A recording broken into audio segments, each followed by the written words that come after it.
First at 6, the case against a handyman charged with murder in Bloomfield Township. We are learning a lot more about the evidence against Bart Spencer, including his own incriminating words. 7 Action News investigator Jim Kurtzner joins us live tonight with details. And Jim, what did he say? This defendant, Spencer, gave police a 2-hour statement just 5 days after the murder. He said he was doing a drywall repair job when the customer complained, so he hit him. Not with his drywall tool, but the tool in his other hand, a hammer. Mr. Whitelaw had jumped up out of the couch, touched Mr. Spencer. Mr. Spencer spun around. He had a hammer in his right hand, swung and hit Mr. Whitelaw in the temple. Spencer, in his statement, said he panicked and came up with cover-up stories. One he called overkill. With the overkill where he struck additional times on the back of the head, trying to implicate the son as being the responsible party. Spencer told police he also carried out another plan he called an assassination, cutting gas lines, running into the living room fireplace, and lighting candles on the table nearby so the condo would explode.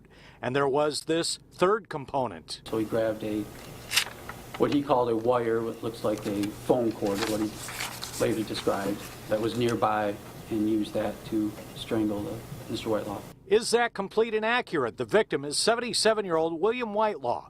The medical examiner testified he'd been hit in the head 16 times, but also had fractures around his right wrist and 2 broken fingers, consistent with fighting back.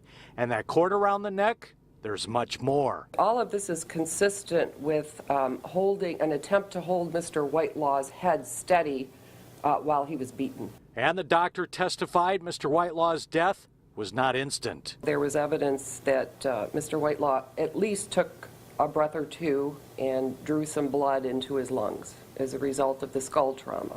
Spencer admitted to taking Rolex watches, jewelry, and several other valuables that turned up at pawn shops starting the afternoon of the murder. The son of the victim did not want his face shown on TV. He found his dad in the condo filled with gas and those candles burning. There was no explosion, but plenty of emotion. My daughter heard me yell. Spencer is now bound over on several charges. The top of the list, open murder, and it'll be up to a jury to decide if it's premeditated, and if found guilty of that, he would do automatic life without parole. Carolyn, Stephen? Jim, quick question for you. Did Spencer have a violent past?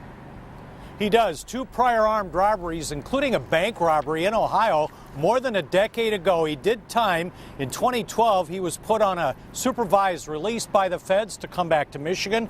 Court records also show he had some mental issues, had a tough time trying to find a job. Wow. All right. Thank you so much, Jim, for the live report.